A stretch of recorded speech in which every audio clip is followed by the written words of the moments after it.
আমন্ত্রণ জানাচ্ছি প্রিয় দর্শক মানচিত্র নিয়মিত আয়োজন কথোপকথনে। নির্বাচনে বাংলাদেশ যাবে কোন পথে? এটা নির্বাচনে বাংলাদেশ জাহান্নামের পথে যাবে, সোজা হিসাব। আমি আবারও বলি, আপনি নাম দিয়েছেন আমি আর মামু মুখোমুখি। এই নির্বাচনে বাংলাদেশ যাবে কোন পথে? সোজা মামু আর ভাগিনারা জাহান্নামের পথে যাবে, কোনো সন্দেহ আপনি ফেরাইতে পারবেন না। কারণ আপনি ইতিমধ্যেও জানেন যে জাতিসংঘের কি পর্যবেক্ষক দল আসবে না। তার মানে কি, তারা বুঝে ফেলছে যে এই ইউনুসের একবার এখানে বসায় দিয়ে তারা যে দুর্নামের ভাগী হয়েছে, আবার এই নির্বাচনের মাধ্যমে পর্যবেক্ষক হয়ে এসে বদনামের ভাগী কিভাবে হয়? যেখানে 50% জনগণ অংশগ্রহণ করতেছে না, তাদের করতেছে না মানে কি, তাদের নির্বাচন করতে দিবে না, ডিক্লেয়ার্ড। আওয়ামী লীগ নিষিদ্ধ, ছাত্রলীগ নিষিদ্ধ, নৌকা মার্কা নিষিদ্ধ, জয় বাংলা স্লোগান নিষিদ্ধ। বাংলাদেশে 32 নাম্বার যেটা বাংলাদেশের পোস্ট কোড, সেটা ভেঙে ফেলা হয়েছে, ঘুরিয়ে দেওয়া হয়েছে। একবার না, যখনই রাগ ওঠে তখনই ভাঙতে মন চায়। সুরভির সাথে আসিফের যদি ঝগড়া হয়, ভাঙতে যাবে 32 নাম্বার। জামাই শ্বশুর ঝগড়া হলে ভাঙতে যায় 32 নাম্বার। প্রেমিক প্রেমিকা রাগারাগি হলে ভাঙতে যায় 32 নাম্বার। ইউনুস কাকা এবং তার নাতিদের সাথে একটু যদি মনোমালিন্য হয়, ভাঙতে যায় 32 নাম্বার। মানে বাংলাদেশের ঘটনা যাই ঘটুক, ওই যে ব্রাজিলিয়ানদের কথা শুনেছি, এরা মনের দুঃখেও বিয়ার খায়, মনের সুখেও বিয়ার খায়। তো বাংলাদেশে এই মুহূর্তে যারা ক্ষমতা আছে না, মানে ক্ষমতা দখল করেছে, তাদের ছেলা পেলা আন্ডা বাচ্চারা এদের মনের দুঃখেও কখনো 32 নাম্বার ভাঙতে যায়। যে এই 32 নাম্বার থেকে তো পাকিস্তান ভেঙে ফেলেছিল, সিনা তখন চিনচিন করে ব্যথা করে তখন 32 নাম্বার ভাঙতে যায়। আবার মনের সুখেও 32 নাম্বার ভাঙতে যায়। এরা এই কাজ করতেছে, এরা করতে দেন। তো বাংলাদেশে যে বললাম যে বাংলাদেশ এই নির্বাচনে বাংলাদেশ যাবে কোন পথে? সোজা সোজা জাহান্নামের চৌরাস্তার পথে, কোনো সন্দেহ নাই, কেউ ঠেকাইতে পারবেন না। এই বাংলাদেশের গন্তব্য দুইটা, একটা হলো আফগানিস্তান, একটা হলো পাকিস্তান। তা আফগানিস্তান আর পাকিস্তান মিলে ককটেল বানাইলে জাহান্নামের চৌরাস্তা হওয়া ছাড়া আর কিছুই থাকে না। কি বাদ থাকে? বাংলাদেশ হলো জাকাতিস্তান বানাবে, পাকিস্তান তো ভিখারিস্তান হয়েই আছে, আর আফগানিস্তান তো মানুষ না খাইই মরে। তো এগুলো ককটেল বানাইলে বাংলাদেশের কি পরিণতি হবে? তাই আপনি কোন পথে যে বলেছেন, আমার মনে হয় জাহান্নামের চৌরাস্তার পথেই যাবে, যেতে থাকুক। কিন্তু আমার ভাবির ছেলেরা, আমার ভাবির পোলারা, আমার এই জাতীয় ভাতিজারা যা শুরু করেছে, ইতিহাস তাদের মনে রাখবে। এমনিতেই তারা এমন সমস্ত শব্দ প্রয়োগ করেছে যা ইতিহাস হয়ে গেছে। তারা কেউ কেউ জীবিত থেকে ইতিহাস, কেউ মরে গিয়ে ইতিহাস। মানে এরা বাইসে থাকলেও ইতিহাস, মরে গেলেও ইতিহাস, মরে গিয়ে আবার ফিরে আসলেও এরা ইতিহাস। এদের কোনো সমস্যা না, এরা কেউ পাতি আসে না, সব ইতিহাস হয়ে যায়। দোয়া করি আরো ইতিহাস হোক। 12 তারিখের পরে আমার ভাতিজারা বেকার হয়ে যাইতেছে, তাই এই মামু ঘরের সাথে মুখোমুখি হইতে যায় ভাগিনারা বেকার হয়ে যাইতেছে, এই চিন্তায় তারা অস্থির। একবার বলে নির্বাচনের পরিবেশ ভালো না, আবার বলে নির্বাচন হতে দিবে না, আরেকবার বলে নির্বাচনে তারা 300 আসনের মধ্যে 400 আসন পেয়ে যাবে। মানে কখন যে কি বলে আর কি যে বলে না। এরা ভারতের 7 সিস্টার ভাঙতে গিয়ে এদের সিস্টারেরা দল থেকে চলে যাইতেছে, এদের ব্রাদারেরা কেউ বিএনপিতে, আরেক খালাতো ভাইয়ের আরেক খালাতো ব্রাদারেরা কেউ জামাতে, কেউ যাইতেছে আবার আরেক জোটে। মানে ধুলায় অন্ধকার। মানে বাংলাদেশে যে কি হচ্ছে, বাংলাদেশে এখন চলিতেছে এই ইলেকশনের সার্কাস। মানে ইউনুসের ইলেকশন সার্কাস চলতেছে।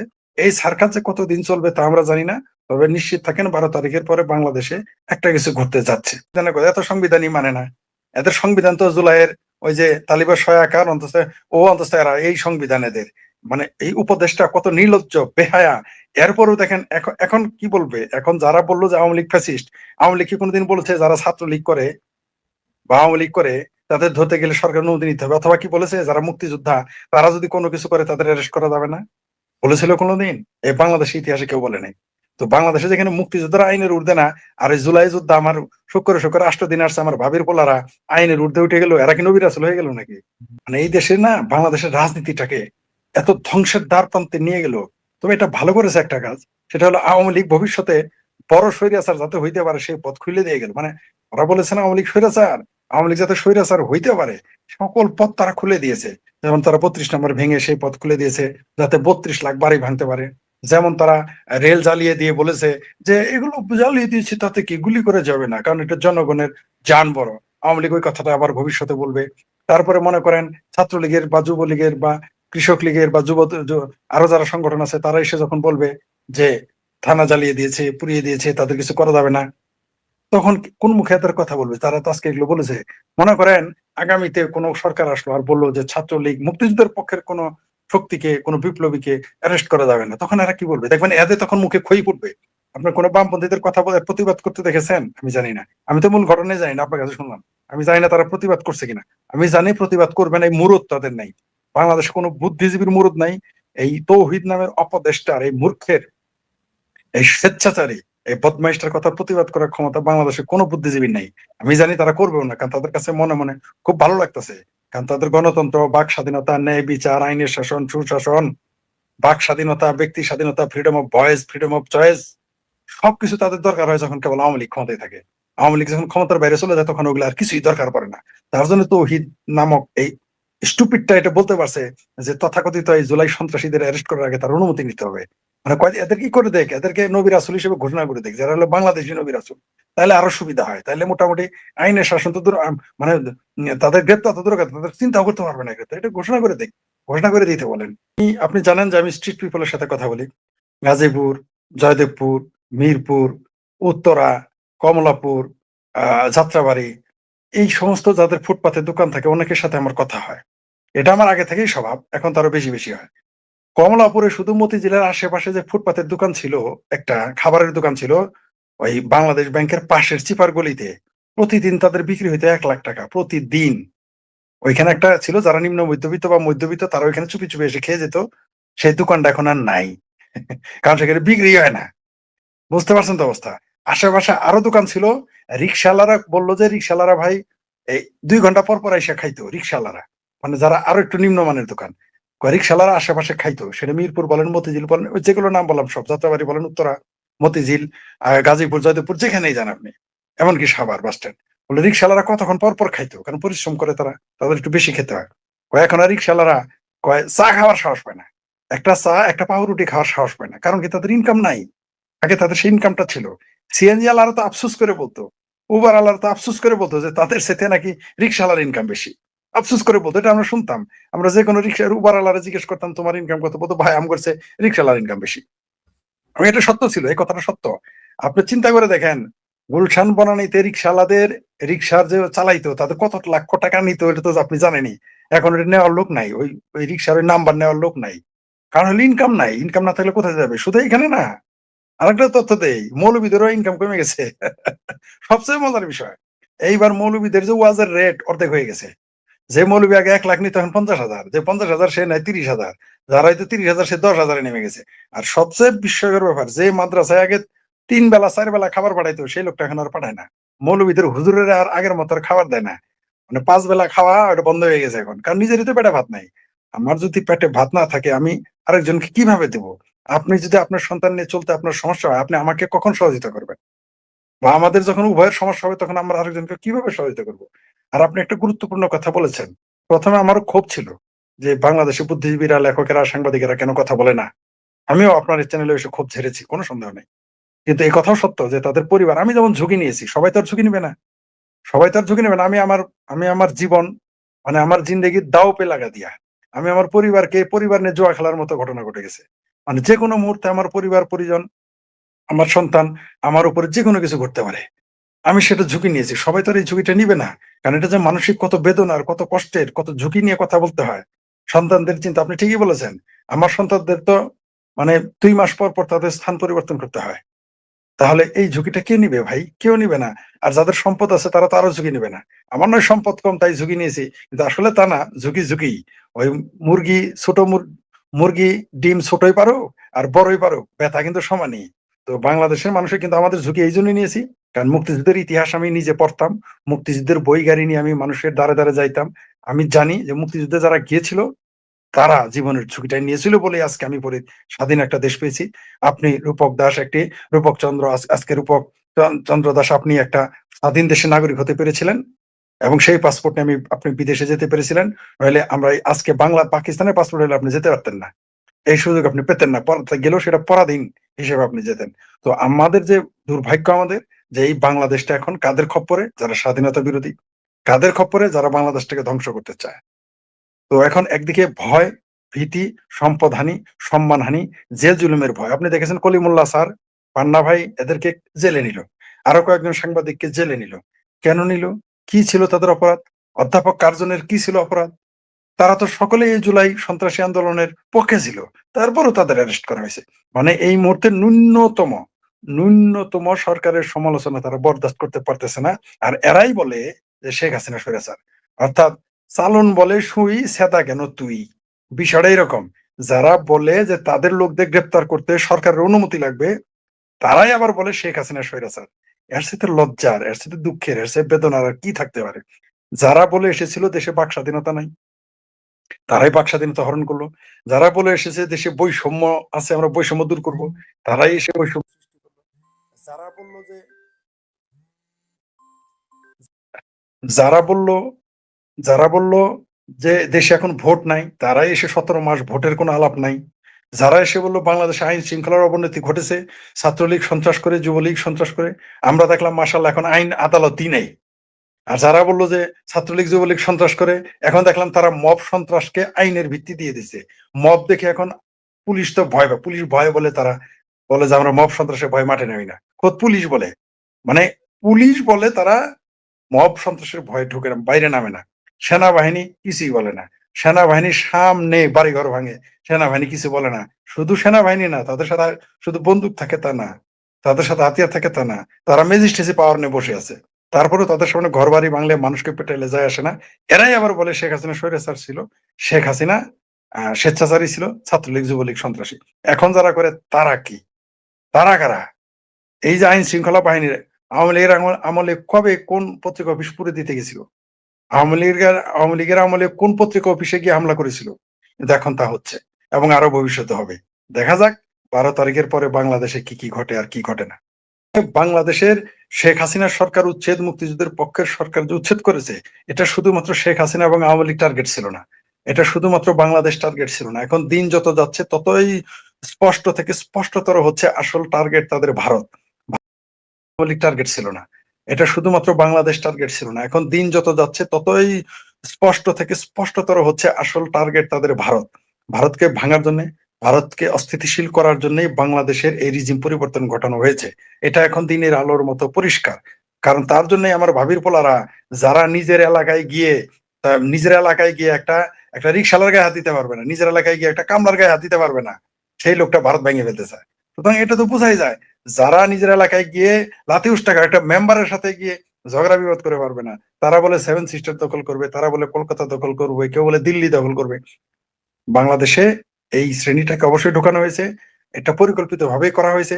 ঠিক যেভাবে পাকিস্তানে যেমন মাদ্রাসা বানিয়ে জঙ্গি প্রশিক্ষণ দিয়ে আফগানিস্তান থেকে শুরু করে একেবারে সোভিয়েত ইউনিয়ন ভেঙে ফেলেছে, ওইরকম তাদের টার্গেট। এটা তো আমি আগেও বলেছি, টার্গেট ভারত। ভারতের বিরুদ্ধে তারা লেগেছে এবং থাকবে, এটাই স্বাভাবিক।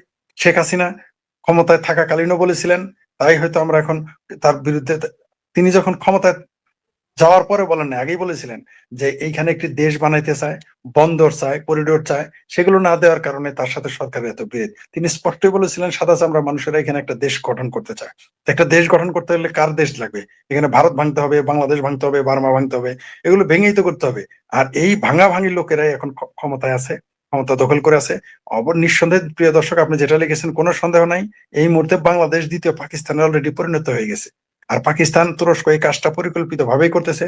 তুরস্ক শুধু বাংলাদেশে জঙ্গি মদত দেয় নাই, ঢাকা বিশ্ববিদ্যালয়ে যে ছাত্র শিবিরের প্যানেল সাধারণ ছাত্র সমাজের নামে পাশ করলো, মানে করানো হলো নীলক্ষেতের ছাপ মারা, এটা খোদ তুরস্ক তার টাকা পয়সা দিয়ে করেছে। এটা যখন নির্বাচন হয় তার আগেই এই আমি প্রভাস দর্পণে এসে বলেছিলাম, আপনাদের বলেছিলাম যে সেখানে 25 কোটি টাকা ইনভেস্ট করেছে এই তুরস্ক, সরাসরি সরাসরি ইনভেস্ট করেছে।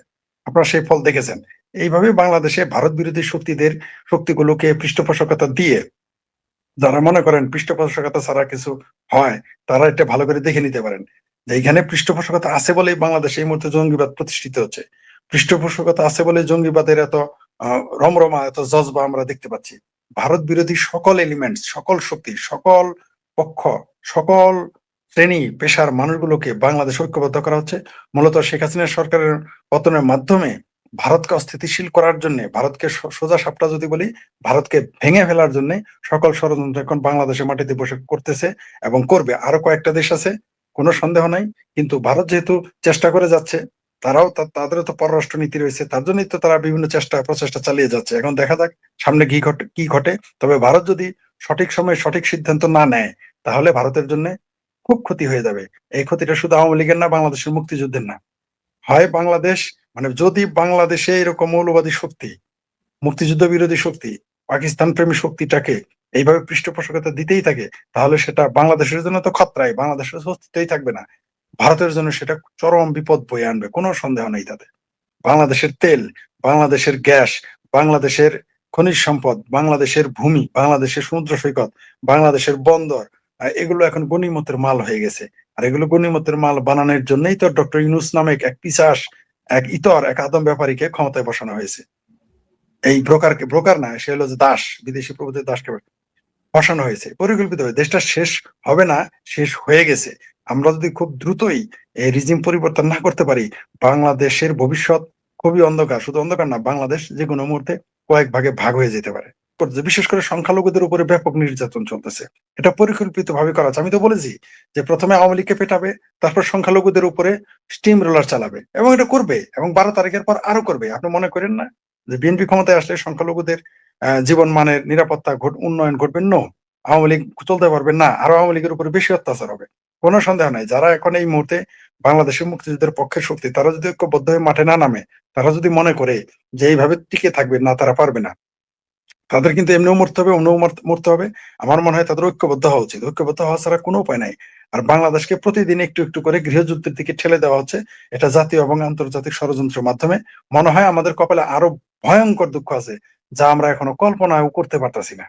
সার্কাস তারা দেখাবে, আরো কত সার্কাস। এদের তো কোনো আইন নাই, নিয়ম নাই, এরা না ঘরকা না ঘটকা। আর বামপন্থীরা এই নির্বাচনে কোন হিসেবে যায় আমি বুঝি না। তারা আওয়ামী লীগের নির্বাচনকে অবৈধ বলছে, যে আওয়ামী লীগ সেখানে নির্বাচনে অংশ নিতে দেয় নাই বিনা ভোটে। এখন কি ভোট দেওয়া হবে? এবার কি ভোট দিবে নাকি? বামপন্থীরা কেন নির্বাচনে যাচ্ছে বেহায়ের মতো? দরকার কি নির্বাচনে যাওয়ার? এই নির্বাচনে যারা যাচ্ছে তারা কোন যুক্তিতে যাচ্ছে? যে বামপন্থীরা নির্বাচনে না গেলে কি, মানে নির্বাচনে গেলে কি তাদের ঠেকাই ফেলতে পারবে? নির্বাচনে গেলে বামপন্থীরা এক ধরনের তো জামানত থাকবে না। ধরেন এদের দিবে, এদের দেখেন, এদের কিন্তু জামানত থাকবে না, সবাই জানে। তারপরেও তাদের সাথে তাল বাহানা করে, কারণ কি? কারণ বামপন্থীরা মিনিমাম মুক্তিযুদ্ধের পক্ষের শক্তি, এই ব্যাপারে তারা আপোষ করে না। মানে বেশিরভাগ বামপন্থী, কিছু একটা সংখ্যক আছে যারা ভারত বিরোধী, হিন্দু বিদ্বেষী, এমনকি পাকিস্তান প্রেমী, তারা কোনো সন্দেহ নেই বামপন্থীদের একটা অংশ, সেটা ক্ষুদ্র অংশ। ম্যাক্সিমাম বামপন্থীরা বাংলাদেশের স্বাধীনতার পক্ষে, 72-এর সংবিধানের পক্ষে তারা ঐক্যবদ্ধ কথা বলে যাবে। এই জন্য তাদের মুখ বন্ধ করার জন্য এবং তাদেরকে ভয় দেখানোর জন্য, তাদেরকে গাইড, মানে তাদেরকে বাগে ফেলে, অর্থাৎ তাদেরকে কেসকি কলে ফেলে তাদের দিয়ে যা ইচ্ছা তাই করানোর জন্য এই অপকৌশল গুলো নিয়েছে, যাতে বামপন্থীরা ইলেকশন না আসতে পারে। এটা হাস্যকর ব্যাপার। বামপন্থীদের আসতে না ধরে, এগুলো কোনো যুক্তি হলো? একই বিচার দুই ভাবে হয় কেমনে? একই আপনি তো এক বিষয়ে দুই বিচার করতে পারেন না। স্বাক্ষর তো একই একই নেতার, তারপর আপনি একটা দিলেন একটা দিলেন না। আর বামপন্থীরা এত বোকা, তারা এতই বোকা যে তারা নমিনেশন বাতিল হয়ে যাবে সেইভাবে তারা নমিনেশন সাবমিট করবে? তো হতেই পারে না। এটা পরিকল্পিত ভাবে করেছে, উদ্দেশ্য প্রণোদিত। এগুলো আপনি দেখেন না, মান্না ভাই নিয়ে কি করতেছে? মান্না ভাই এত বড়, মান্না ভাই ভুল করছে। মান্না ভাইয়ের বিরুদ্ধে দেখেন না একবার নির্বাচনে বৈধতা দেয়, আরেকবার অবৈধ ঘোষণা করে, ইত্যাদি ইত্যাদি। এগুলো নাটক করতেছে, এগুলো একটা সার্কাসেরই অংশ। এগুলো এই যে আমি, এই যে যাদের আপনার এই যে যাদের যে সকল মামুরা আর আমুরা আছে, তাদেরই একটা ষড়যন্ত্র আর কি। তাদের নিজেদের কিন্তু বাদ হয় না। আর নিজেদের দেখেন, আপনি যাবেন সকালে ধরলে বিকেলে যাবেন, বিকেলে ধরলে সকালে যাবেন। তো এদের কাছে তো আইন বলতে কিছু নাই, নিয়ম বলতে কিছু নাই। এরা যা ইচ্ছা তাই করতেছে, যা ইচ্ছা তাই করতে পারে। এই তথাকথিত সরকার এবং সেনাবাহিনীর যে মিস্টার ওয়াকার আর মিস্টার ইউনুস, এরা এদের এই সাহস, সহযোগিতা, শক্তি এবং পৃষ্ঠপোষকতা সবই দিয়ে যাচ্ছে। যতক্ষণ এদের উচ্ছেদ না করা হবে, এরা এগুলো করতেই থাকবে। এটা তো দিনের আলোর মতো পরিষ্কার। উনি ঠিকই বলেছে, এটা তো ইলেকশন হবে না, এগুলো হবে সিলেকশন। কে কোথায় পাশ করবে এটা তো ওয়াকার, ইউনুস আর তারেক রহমান আর জামাতের নেতা মিলেমিশে এটা লিখবে। সকালবেলা আর একসাথে বসবে, এগুলি নিয়ে তো আলোচনা হচ্ছে। এখন তো নির্বাচনের আলোচনা। আপনি দেখেন, নির্বাচনের তো আনন্দই আলাদা। নির্বাচনের আনন্দই আলাদা। নির্বাচন হচ্ছে সার্বজনীন। পূজা রোজার মধ্যে যে আনন্দ হয়, তার চেয়ে বেশি আনন্দ করে বাংলাদেশের মানুষ। একটা সুযোগ পায় 5 বছর পর পর ভোট দেওয়ার আনন্দ। এগুলো তো আপনার কোন আমেজ আছে? ওই যে রাত 10টার পর মানুষ থাকে না। আর নির্বাচনের খাওয়া দাওয়াই তো শুরু হয় হলো রাত 10টার পরে। নির্বাচনের গল্প এখানে রাত 10টার আগে মানুষ বাড়িতে চলে যায়। এটা কি নির্বাচন হলো নাকি? নির্বাচনের সময় রাত দিন 24 ঘন্টা, মানে এলাকার শহর, বরং পুলিশ যায়, গিয়ে বলে যে 12টার পর আপনারা থাকেন না। পুলিশ যায় বলে এত রাইতে কি করেন? এখানে উল্টা হয়েছে, মানুষজন আগেই ভাগে, পারলে সন্ধ্যার পরে ভেগে যায়। কারণ কে চায় লাশ হয়ে পানিতে ভাসতে? কে চায় অকাল মৃত্যু? কেউ চায় না, কিন্তু এখন সেটা হচ্ছে। জি, আমাদের সিনিয়র সাংবাদিক শঙ্কর মৈত্র, আমাদের আলোচক, নিয়মিত আলোচক, রেগুলারলি আসেন, দুদিন আগে এসছেন। শঙ্কর দা মাঝে মধ্যে মজার মজার পোস্ট দেয়। ট্যালেন্ট মানুষ, অভিজ্ঞ সাংবাদিক, আইন অঙ্গনের খুবই সিদ্ধহস্ত তার বিচরণ, তার লিখনী শক্তিশালী। তো শঙ্কর দা একটা পোস্ট আমার চোখে পড়েছিল। তিনি বলছেন যে স্বরাষ্ট্র উপদেষ্টা লেফটেন্যান্ট জেনারেল অবসরপ্রাপ্ত জাহাঙ্গীর আলম স্যারের বাংলা উচ্চারণ একেবারে বাজে। তিনি কৃষিকে কৃষি বলেন, প্রশ্নকে প্রশ্ন বলেন, যা খুবই লজ্জাজনক। সামরিক বাহিনীর শীর্ষ পদে এত কম স্ট্যান্ডার্ডের লোক চাকরি করেছে কেমনে? আমি দাদার এই পোস্টটা পড়ে হাসবো না কি করবো আমি বুঝে পাচ্ছিলাম না। আমারও মাঝে মধ্যে মজা লাগে যে উনি যে ধরনের সহজ সরল টাইপের চলাফেরা করেন, বডি ল্যাঙ্গুয়েজ, তার কথাবার্তার ডেলিভারি, বলার স্টাইল, উনি কি আসলে লেফটেন্যান্ট জেনারেল ছিলেন? মানে লেফটেন্যান্ট জেনারেল মানে আমাদের মনে হয় যে একজন একটু একটা ভারিক্কি টাইপের একটা লোক হবে, বা উনি সেনা কমান্ডে উনি কিভাবে সিরিয়াসলি কমান্ড দিতেন। দেখেন না, ওই যে এর আগে কিন্তু উনি কৃষি মন্ত্রণালয়ের প্রেস কনফারেন্সে গিয়ে উনি চুপ মারে গেছে, আইন শৃঙ্খলা সংক্রান্ত প্রশ্ন করলে উনি শব্দ করে না, কথা বলে না। এবার আবার একটা কাণ্ড করছে না, এই যে যশোরে কারাগারে যে প্যাথেটিক ঘটনাটা ঘটলো, বাগেরহাটের ছাত্রলীগের সভাপতি, সাবেক সভাপতি জুয়েল হাসান সাদ্দাম, তাকে নিয়ে সাংবাদিকরা কৃষি মন্ত্রণালয়ে প্রশ্ন করতে গেছে, তার মুখে একদম বোম মাইরার কথা বের করা যায়নি। এবং প্রায়